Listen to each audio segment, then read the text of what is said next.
Bon après-midi à tous qui se sont enregistrés pour notre webinaire. Nous allons attendre juste quelques minutes de surplus afin que quelques d'autres participants s'enregistrent pour le webinaire et on avancera prochainement. Merci.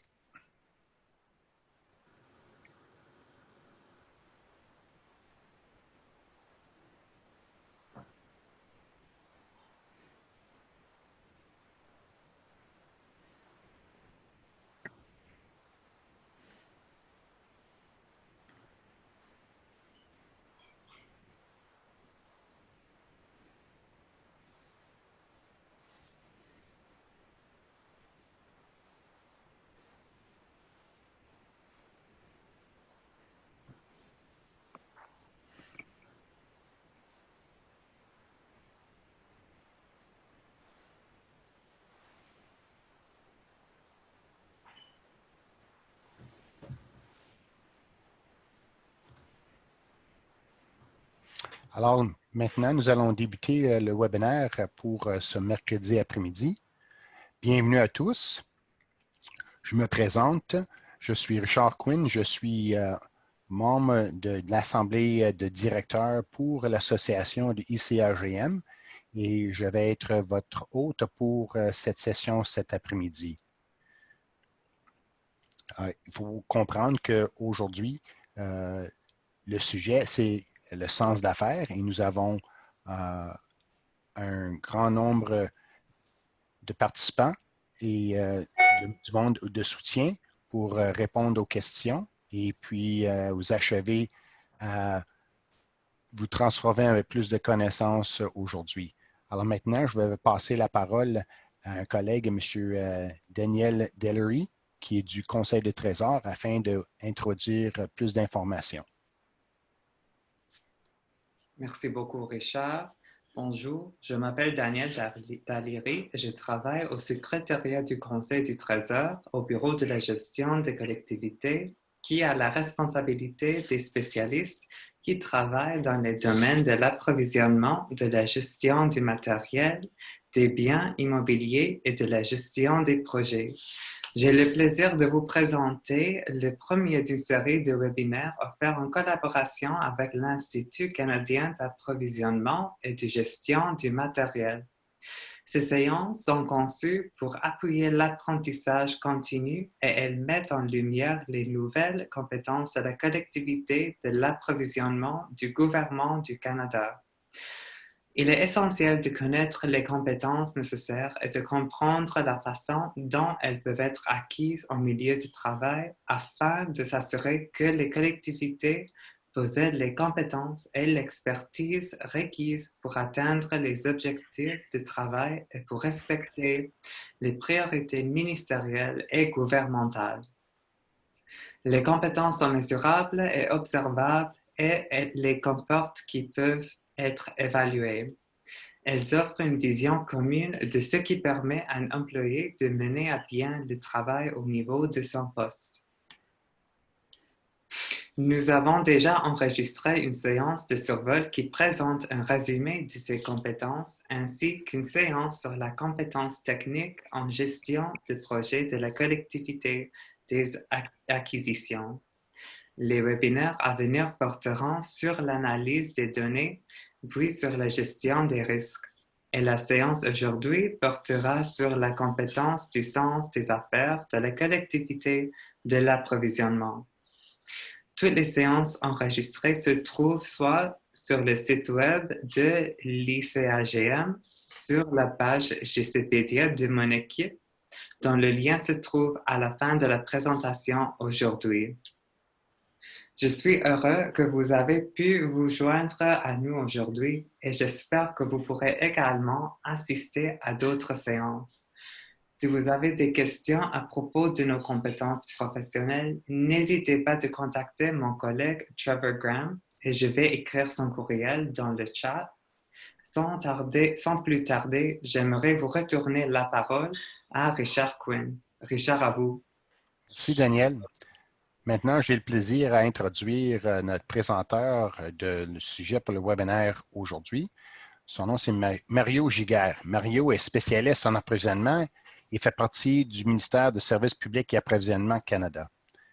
Mario est spécialiste en approvisionnement au sein de l'équipe des approvisionnements et des services de l'environnement, région de l'Ouest, Services publics et l'approvisionnement du Canada. Il est un franco-albertain qui a grandi à Red Deer et habite maintenant à Edmonton. Mario est diplômé du campus Saint-Jean de l'Université de l'Alberta et de l'Université de McGill. Il compte 10 ans d'expérience à SPAC ayant réussi le programme de perfectionnement des agents internes dans le cadre d'affectation dans diverses unités opérationnelles au sein de la Direction générale de l'approvisionnement. En 2013, Mario a remporté le prix d'excellence de SPAC dans la catégorie des langues officielles pour son travail auprès des petites et moyennes entreprises francophones dans la région de l'Ouest. Il travaille à l'heure actuelle à l'élaboration des exigences relatives aux sites contaminés dans le Nord, tout en aidant ses collègues à s'acquitter de leurs obligations liées aux ententes sur des revendications territoriales globales. Maintenant, je passe la parole à Mario pour avancer avec le sujet de cet webinaire cet après-midi. Alors, bonjour à tous et salutations d'Edmonton. Je suis très heureux d'être parmi vous aujourd'hui pour parler de la compétence du sens des affaires. Je vais vous présenter une version française du webinaire créé par mon collègue Al Garlinski, formateur régional de l'École des achats de la région de l'Ouest. Bien que je me retrouve à Edmonton, Al est originaire de Winnipeg, donc je vais me servir de ses exemples et de ses photos dans la présentation. Alors, prochaine diapositive. Avant de commencer, j'aimerais effectuer une vérification rapide et un sondage rapide à l'aide de Zoom. Alors, la question du brise-glace, c'est: vous êtes dans une entrevue d'emploi et l'on vous demande d'expliquer comment vous intégreriez le sens des affaires dans vos activités professionnelles. Dans quelle mesure vous sentiriez-vous à l'aise pour répondre à la question? Alors, le premier choix, c'est de 0% à 20%, voulant dire non à l'aise ou faible niveau de confiance. Le deuxième choix, c'est de 21% à 40%, non à l'aise ou j'aimerais avoir un cordon de sécurité. Le troisième choix, c'est de 41% à 60%, voulant dire je n'ai pas de problème, mais j'aurais des difficultés à trouver des exemples. Le quatrième choix, c'est de 61% à 80%, voulant dire je n'ai pas de problème, mais j'aurais pu améliorer ma réponse. Et finalement, le cinquième choix, c'est de 81% à 100%, voulant dire très confiant, j'ai des exemples précis à fournir.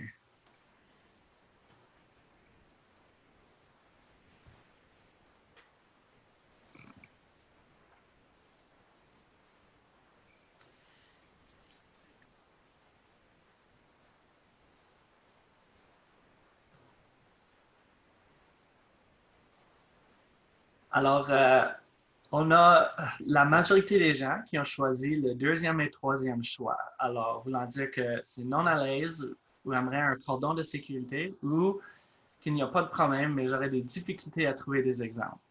Alors, j'espère que cette présentation va vous donner un coup de main. Alors, prochaine diapositive. Alors, vous avez remarqué que j'ai l'expression cordon de sécurité dans la question du sondage. Pendant le jeu questionnaire Qui veut gagner des millions? Les participants devaient répondre à des questions de vérification des compétences. Lorsqu'ils étaient coincés par une question difficile, ils pouvaient demander de l'aide en appelant un ami en direct pendant le jeu questionnaire. Ils ont appelé cette demande d'aide un cordon de sécurité ou un lifeline en anglais.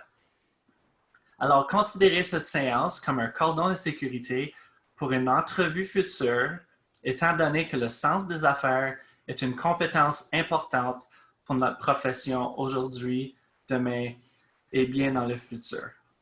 Bon, prochain. C'est donc la raison pour laquelle nous sommes ici aujourd'hui. La séance a pour but de discuter et de susciter un sens aigu des affaires. Le processus.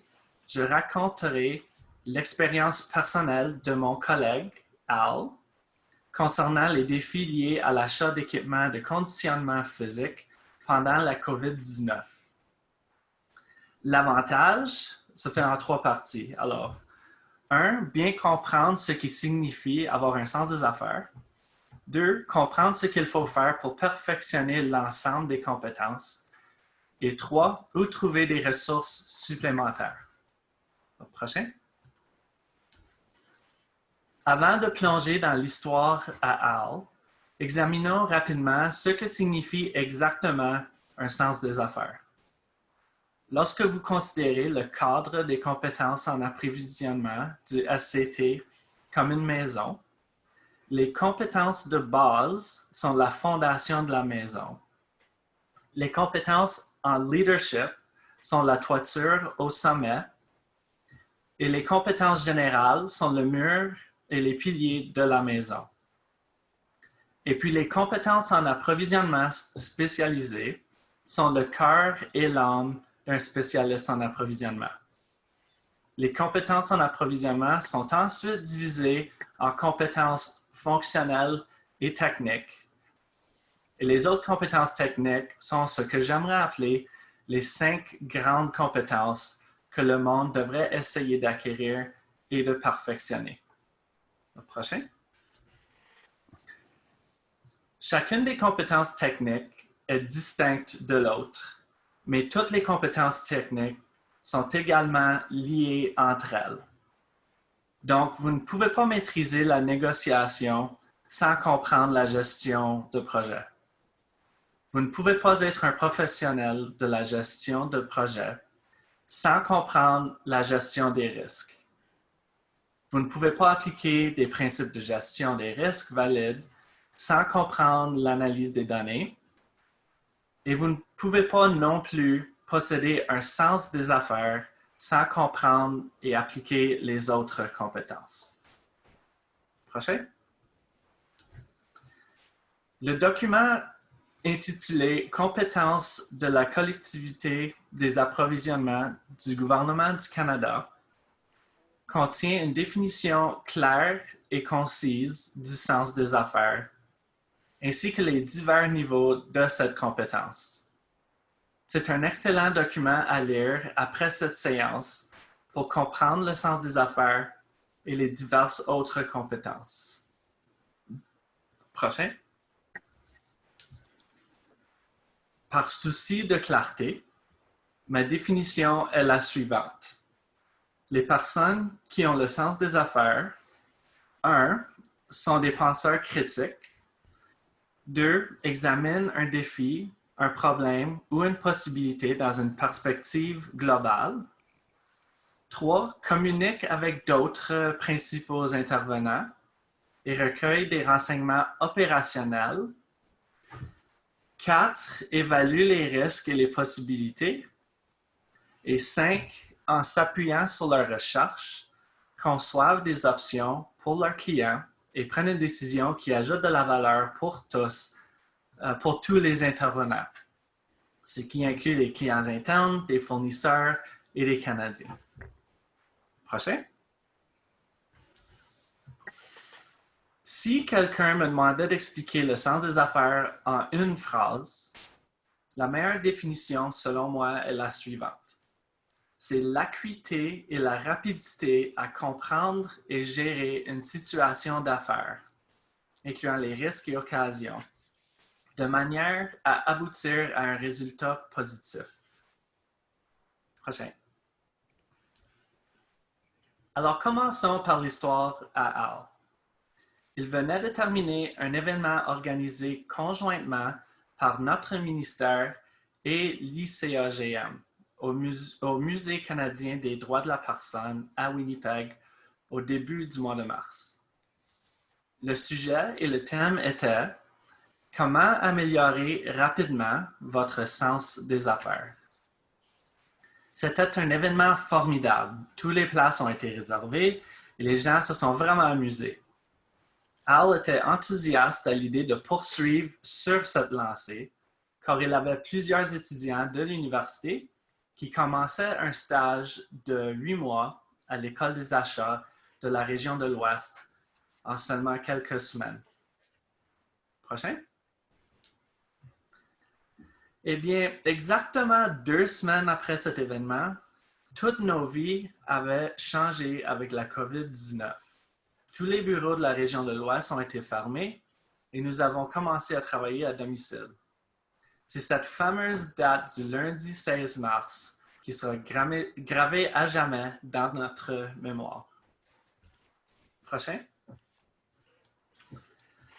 La transition vers le travail à la maison et l'isolement ont été difficiles, éprouvants et stressants. L'une des activités clés qui a permis à Al de maintenir un équilibre et de tenir le coup est l'entraînement au poids dans le gymnase de son quartier, à 5 minutes de marche de chez lui. Il s'est dit que tant qu'il aurait son gymnase ouvert, il sera bien. Cependant, une semaine après la fermeture de nos bureaux, une pancarte est apparue partout, y compris sur la porte du gymnase de son quartier. En mode panique, il a commencé à se rendre dans des magasins locaux pour trouver des haltères, des bancs d'entraînement et d'autres équipements de conditionnement physique pour stocker son sous-sol. Alors, ce qui m'amène au deuxième sondage Zoom. La question est: quelles sont les fournitures que vous avez eu des difficultés à trouver pendant la COVID-19? Alors, le premier choix, c'est du papier de toilette et services en papier. B, des désinfectants pour les mains. C, des aliments en conserve. D, des aliments congelés. Ou E, autres articles divers.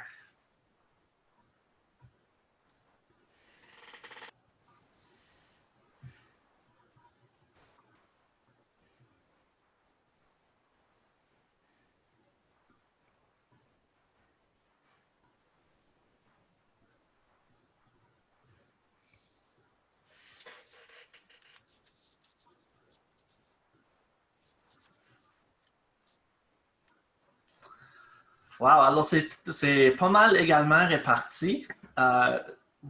Évidemment, vous avez tous raison.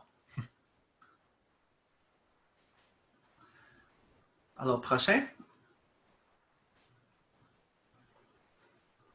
Une autre fois.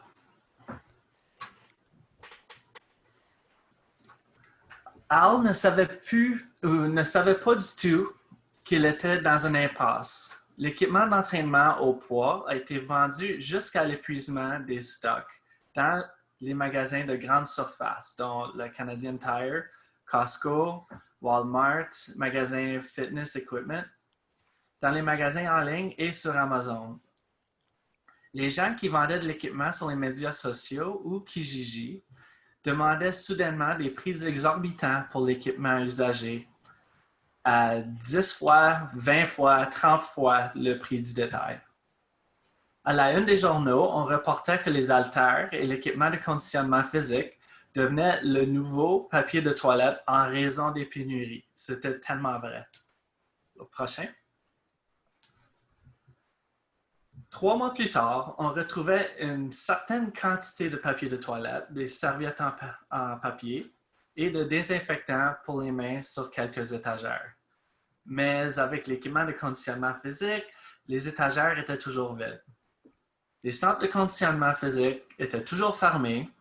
Tout ce qui valait la peine d'être acheté était parti. Au magasin, lorsque Al posait la question à savoir à quel moment il recevrait un nouveau stock, il haussait tout simplement les épaules et disait « Je ne sais pas quand nous obtiendrons bientôt des fournitures. » Al était frustré. Il avait de l'argent à dépenser et il ne pouvait pas le dépenser nulle part.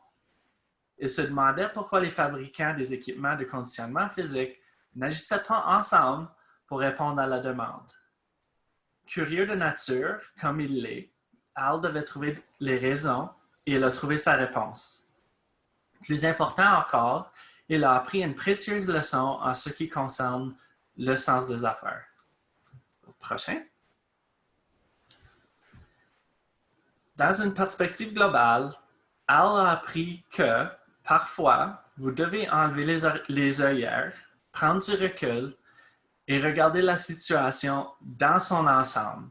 Et vous pourriez être surpris par ce que vous pouvez voir.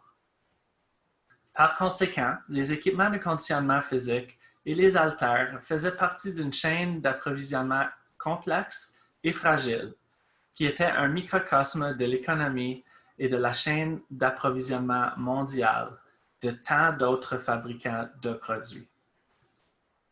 Prochain.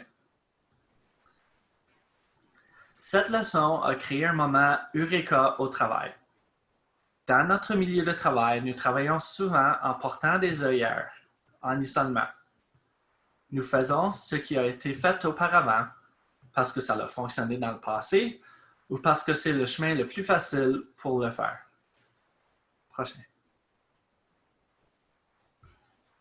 Au lieu de renforcer nos pouvoirs exorbitants en affaires, intégrer le sens des affaires et les renseignements opérationnels dans notre processus décisionnel. Ce qui signifie 1. Tisser des liens avec les autres. 2. Être un penseur critique et effectuer une analyse de l'environnement ou une recherche sur la situation. Et 3. Concevoir plusieurs options et recommandations pour notre client. Ces étapes ajoutent de la valeur pour votre client, aux Canadiens, et vous permettent de perfectionner davantage l'ensemble de vos compétences en affaires en tant que professionnel de l'approvisionnement et de la gestion du matériel. Prochain. L'expérience personnelle à Al avec l'équipement du conditionnement physique l'a fait penser à un collègue qui travaillait sur un appel d'offres pour l'équipement de conditionnement physique. Al a tenu une séance de café virtuelle sur Zoom avec lui en lui posant des questions au sujet de son dossier. Le collègue était frustré. C'était un appel d'offres concurrentiel.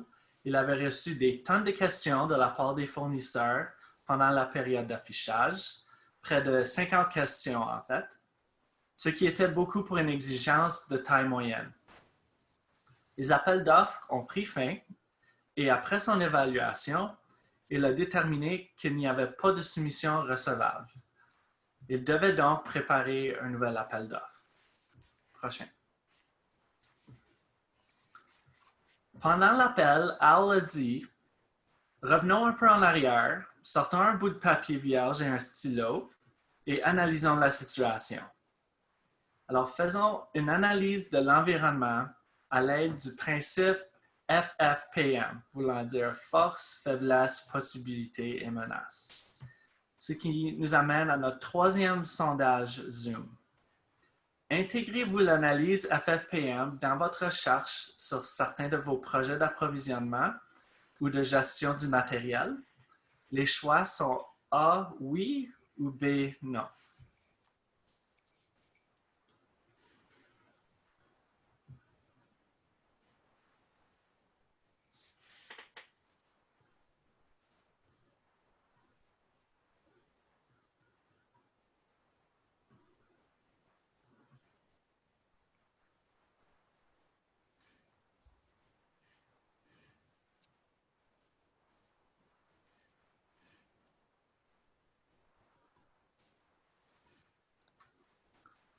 Alors, on voit les résultats. La majorité a parlé. C'est à 100% non.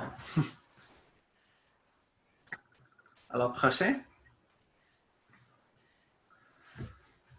Al propose un gabarit qu'il communique à ses pairs, ses étudiants et ses clients. Pour aider à répondre à chacune des 4 catégories, il inclut un certain nombre de questions ouvertes pour stimuler la créativité et lancer le processus de remue-ménage. La clé, c'est d'obtenir les réponses aux questions que vous vous posez vous-même et ne pas se retrouver avec des réponses oui ou non. Prochain. Par conséquent, voici les résultats de l'analyse FFPM de 20 minutes qu'ils ont effectuée de façon informelle au cours d'un appel Zoom. Pour les forces, ils ont déterminé que notre collègue avait de la profondeur des connaissances techniques dans l'approvisionnement en biens. Il avait de solides compétences en collaboration et en communication, notamment en faisant partie de notre équipe d'achat électronique. Il est un penseur analytique en étant un étudiant au MBA et il a une orientation à la clientèle. Pour les faiblesses, tous les éléments dépendent de sa volonté. Alors, premièrement, il n'y avait pas assez de recherche au sujet de la capacité de l'industrie. Deuxièmement, le besoin ne correspondait pas à la capacité de l'industrie. Troisièmement, les spécifications étaient passées date. Et quatrièmement, les soumissions étaient non recevables. En tant que menace, les soumissionnaires étaient frustrés en fonction de leur expérience avec le processus. L'industrie concurrentielle est concurrentielle et dynamique. Il y avait une évolution de la technologie et les défis liés à la chaîne d'approvisionnement avec l'équipement résidentiel par rapport à l'équipement commercial. Alors, ces facteurs n'étaient pas sous son contrôle, mais il était important de les reconnaître. Et finalement, pour les possibilités, c'est là où se produit le plus grand événement et qui nous permet de déterminer avec précision ce que devrait être son plan d'action. Al a demandé à son collègue s'il y avait quelque chose qu'il aurait dû faire différemment selon l'analyse FFPM. Le collègue a répondu avec beaucoup de précision. Il a dit « J'aurais dû consulter l'industrie plus tôt, j'aurais dû préparer une demande d'information et j'aurais dû effectuer plus de recherches, ainsi que appliquer simplement plus de sens des affaires dans son processus décisionnel. » Maintenant, l'analyse FFPM est un outil simple mais puissant en ce qui concerne le sens des affaires qui vous permet de penser stratégiquement à la décision d'approvisionnement. Mais c'est aussi un merveilleux outil pour la gestion du stress, car il vous permet de vous concentrer sur les étapes à suivre et ce qui est sous votre contrôle, plutôt que d'être stressé par la situation elle-même. Prochain. Maintenant, il y a un point de décision avec deux options qui vient avec chaque leçon retenue au cours de notre travail. Alors, première option, nous apprenons de nos défis et communiquons nos apprentissages aux autres. Et la deuxième option, c'est nous ne communiquons pas ce que nous avons appris et nous oublierons rapidement les leçons retenues et nous ne souvenons de rien lorsque nous travaillons sur le prochain projet. Notre collègue s'est engagé à raconter son expérience à d'autres une fois que le dossier sera terminé et à faire connaître les leçons apprises sur l'importance de se concentrer sur l'ensemble des compétences liées au sens des affaires. Une partie du sens des affaires ne consiste pas seulement à enlever les œillères et à voir l'ensemble de la situation, mais également à contribuer à un environnement d'amélioration continue en nous-mêmes, dans notre organisation et chez les Canadiens. Prochain. Donc, après la découverte personnelle à Al de l'industrie de l'équipement de conditionnement physique et la frustration de notre collègue à l'écart de son projet, un certain nombre de petites entreprises ont commencé à rouvrir, y compris le centre de conditionnement physique du quartier. Sa première visite après la réouverture du gymnase a été une expérience différente. Plutôt que de pouvoir vous présenter à tout moment à cet établissement ouvert 24 heures sur 24, il devait faire une réservation pour une période de 60 minutes. Tout le monde devait désinfecter ses mains à l'entrée. Chacun avait sa propre bouteille de désinfectant pour nettoyer chaque machine après l'utilisation. Et avec l'optique du sens des affaires, Al a pensé à la façon dont cette entreprise et cette industrie allaient effectuer un virage pour survivre. La salle de conditionnement peut fonctionner seulement à 50% de sa capacité. L'entreprise perd des revenus et des membres. L'industrie du conditionnement physique est un reflet du miroir dans la façon dont d'autres entreprises ont été touchées au cours des derniers mois et le seront dans l'avenir. Alors, comment un sondage sera-t-il effectué? Cela nous mène à notre 4e sondage Zoom, où la question, c'est dans un contexte d'approvisionnement, quels sont certains des 7 principaux risques indirects dans le monde au cours des 18 prochains mois? Alors, le premier choix, c'est l'augmentation des faillites. Deuxièmement, certains secteurs industriels ne s'en remettront pas. Le troisième choix, c'est la perturbation de la chaîne d'approvisionnement. La 4e option, c'est les restrictions plus sévères à la circulation transfrontalière des biens et des services. Et finalement, la 5e option, toutes ces réponses.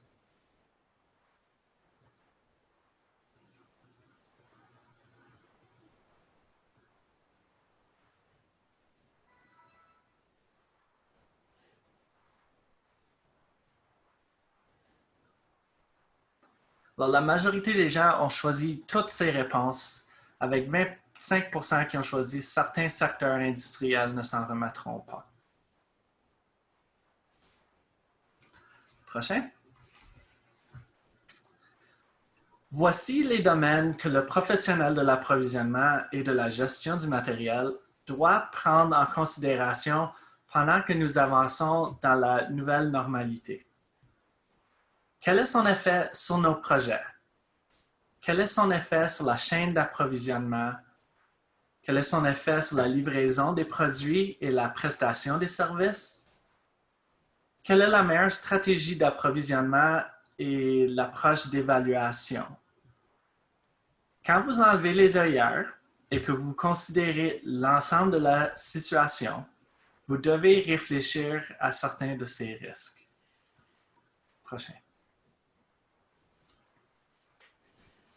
Donc, en intégrant ses expériences personnelles avec son sens des affaires, avec l'industrie de l'équipement de conditionnement physique, avec les problèmes du dossier de son collègue et avec l'observation de l'industrie du conditionnement physique dans son ensemble, Al et son collègue ont pensé que ce serait une excellente occasion d'élaborer et de présenter une séance d'apprentissage sur les stratégies d'évaluation et comment ils pourraient viser la valeur dans le processus d'approvisionnement en appliquant le sens des affaires à chaque possibilité.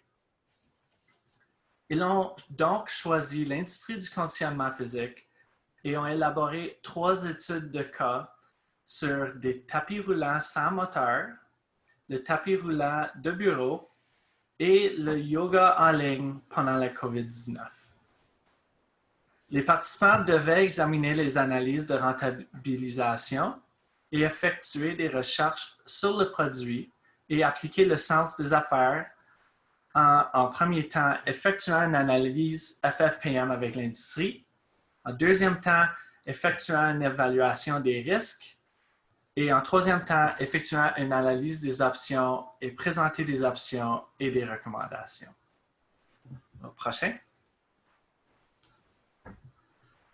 Par la suite, ils ont intégré le sens des affaires à plusieurs séances d'apprentissage au cours des 2 derniers mois. Tout cela dans le but de retirer les œillères et de regarder la situation dans son ensemble. Le tout ayant commencé par la simple observation et la frustration causée par la pénurie d'haltères pour son sous-sol, jusqu'à devenir des leçons apprises continuellement avec le cas d'étude, la collaboration et l'édification et le jeu des rôles. Ça a fait en sorte que ce soit amusant. Le prochain. Je voudrais conclure avec les conseils à Al. Libérez vos super pouvoirs pour le sens des affaires. Nous avons tous le potentiel en nous et il nous suffit de le libérer. Ces conseils fonctionnent pour moi et ils fonctionneront pour vous si vous essayez de les mettre en pratique. Prochain.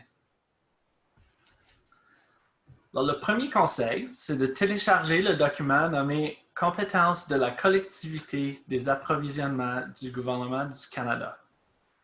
Lisez le document, concentrez-vous sur vos faiblesses et agissez. Et ce que je veux dire par ça, prochain, c'est d'examiner la compétence technique sens des affaires aux pages 20 et 21. Le document décrit les indicateurs comportementaux allant du niveau de base, du niveau intermédiaire et du niveau avancé de la compétence. Deuxièmement, encerclez les écarts, les aspects que vous devez améliorer. Attachez cette page à votre mur ou quelque part pour vous rappeler ce sur quoi vous devez travailler avec ces ensembles de compétences. Et ensuite, troisièmement, prenez des mesures quotidiennes pour essayer d'éliminer ces écarts. Et je ne parle pas seulement d'enregistrer l'apprentissage formel et les cours dans votre plan d'apprentissage, mais des activités d'apprentissage informel que vous faites chaque jour en petits morceaux. Ce qui nous mène au deuxième conseil. Au prochain. Al n'est pas un grand lecteur de livres, mais il écoute au moins un balado de 30 minutes par nuit, soit avant de dormir ou lorsqu'il s'entraîne dans la salle de conditionnement.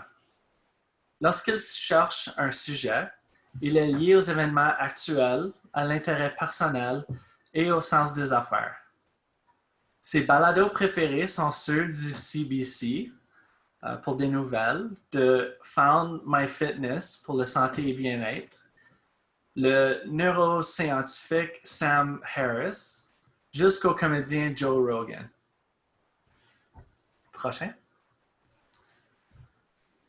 Les médias sociaux peuvent nous inonder avec leur énorme quantité d'informations. Toutefois, si vous êtes en mesure de déterminer ce que vous cherchez, les médias sociaux peuvent être une source précieuse.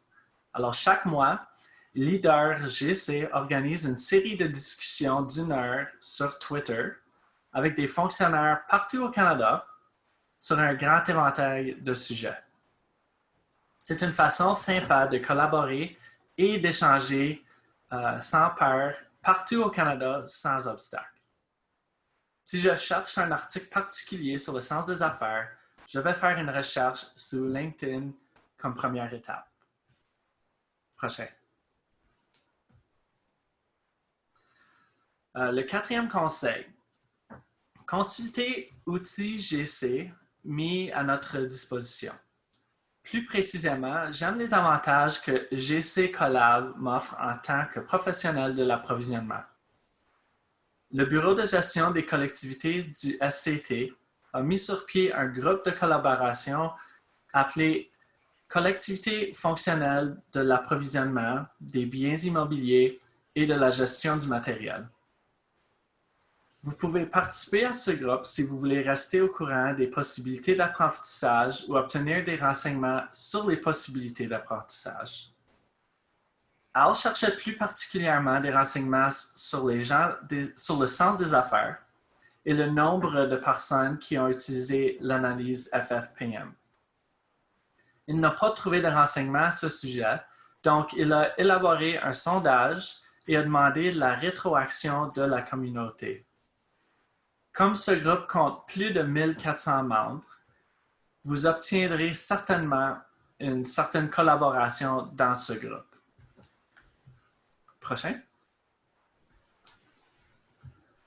Al était tellement impressionné par les possibilités de collaboration qui s'offraient à nous qu'il a créé son propre groupe sur GC Collab appelé Business Acumen Base Camp. Pensez à un camp de base comme un endroit où les gens commencent leur voyage avant d'escalader une haute montagne. C'est à cet endroit où les fournitures générales sont stockées. Eh bien, le Business Acumen Base Camp a la même idée. C'est votre point de départ d'un voyage d'apprentissage du sens des affaires. il y a plus de 70 membres qui apprennent, partagent et collaborent. Je vous recommanderais d'établir un profil dans GC Collab et de commencer à collaborer. Prochain. Le dernier conseil est de trouver un cordon de sécurité. Élargissez votre réseau et communiquez avec les autres sur le sujet. Participez à des activités d'apprentissage offertes par l'ICAGM, le SCT et des organisations externes, comme Chaîne d'approvisionnement Canada. Faites du bénévolat chaque fois que vous le pouvez avec des micro-missions. Ce sont d'excellentes occasions de sortir de votre zone de confort et d'élargir votre cercle d'apprentissage. Si ces possibilités n'existent pas, élaborez une proposition et présentez-la à votre équipe de direction avec une idée. Parfois, les possibilités d'apprentissage ne sont pas disponibles. Vous devez donc créer vos possibilités d'apprentissage. Prochain. Le Forum économique mondial produit un rapport remarquable sur Future of Jobs. Et au moins 6 des 10 emplois sont liés aux compétences dans le domaine des affaires. Si vous en avez l'occasion, veuillez lire ce rapport au lien indiqué dans cette diapositive. Le sens des affaires ne se limite pas à notre profession au gouvernement. C'est une compétence qui est requise à l'échelle nationale ou à l'échelle mondiale dans toutes les professions. Si vous améliorez cet ensemble de compétences, vous deviendrez plus commercialisable. Prochain. Une certaine souplesse dans l'apprentissage est nécessaire, mais maintenez la cohérence dans vos objectifs. Élaborez vos activités de perfectionnement professionnel en rapport à votre plan d'apprentissage. Engagez une discussion avec votre gestionnaire au sujet des affectations qui vous permettront de renforcer votre compétence. Élaborez votre propre aide-mémoire pour les compétences personnelles.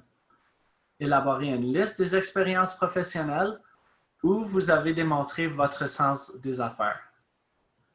Cette aide-mémoire vous préparera à toute entrevue professionnelle et soulignera les domaines où vous devez renforcer votre expérience. Prochain.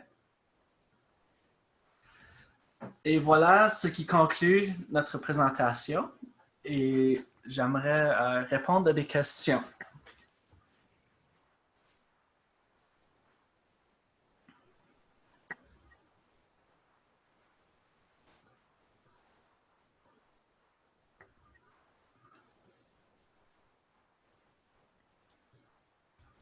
Bonjour, ici Ève Cormain. Je suis membre du conseil d'administration de CIPIM, puis je suis aussi sur le board pour les webinaires.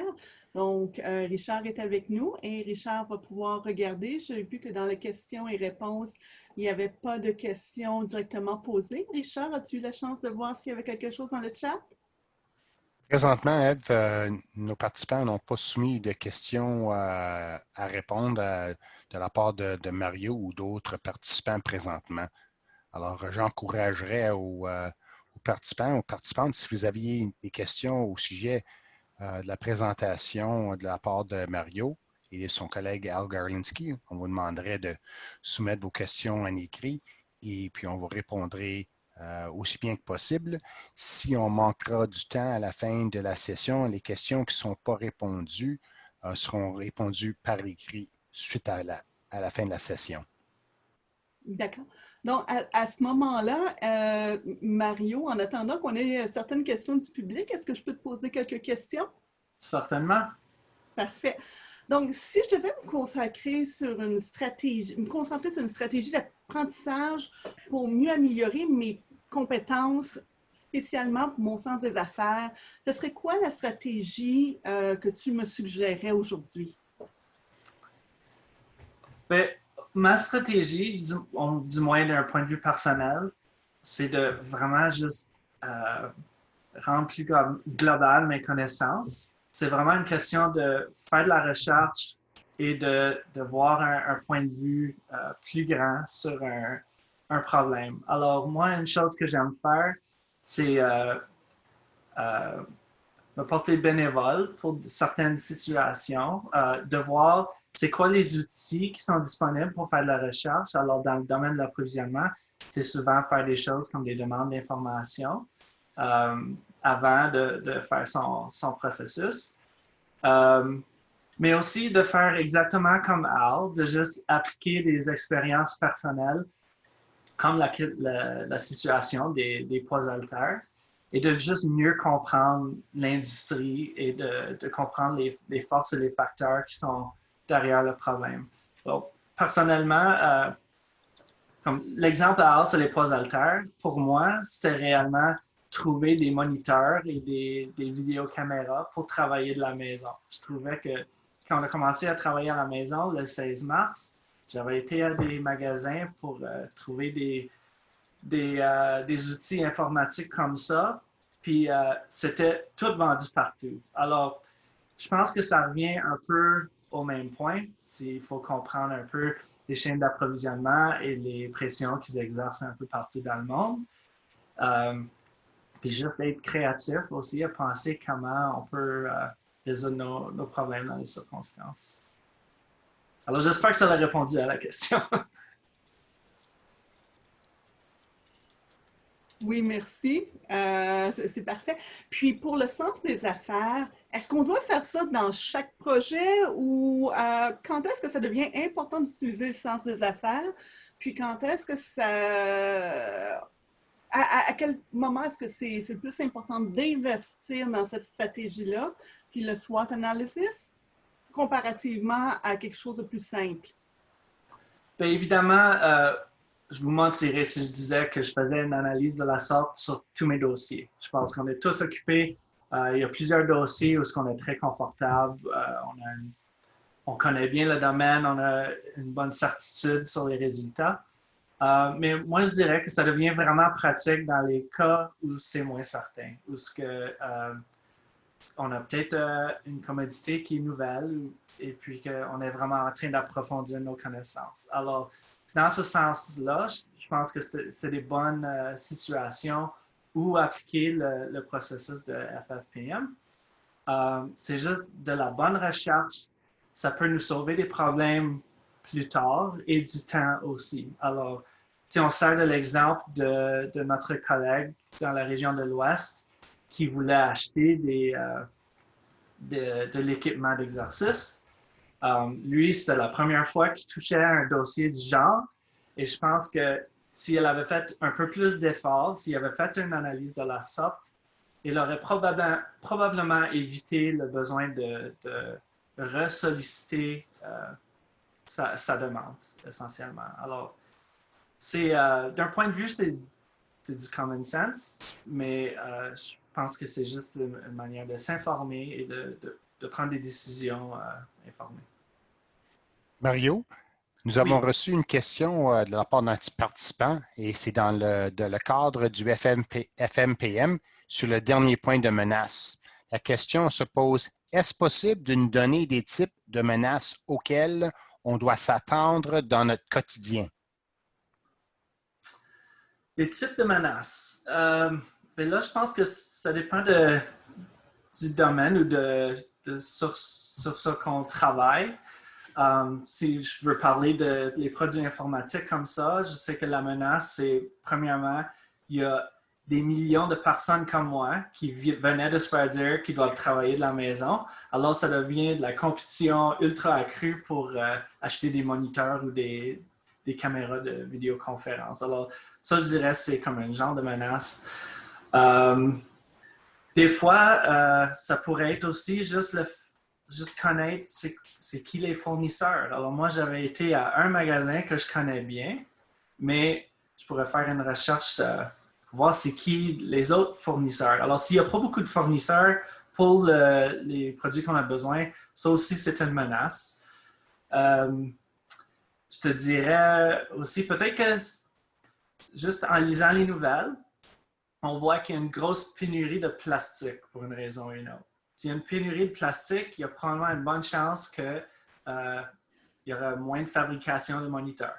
Alors, c'est une question de juste de vraiment élargir notre perspective et de déterminer c'est quoi les facteurs qui pourraient affecter notre approvisionnement. J'espère que ça a suffisamment répondu à votre question. Merci, Mario. Moi, j'ajouterais aussi que présentement, on se trouve dans le renouvellement des ententes de commerce entre le Canada, le Mexique et puis les États-Unis.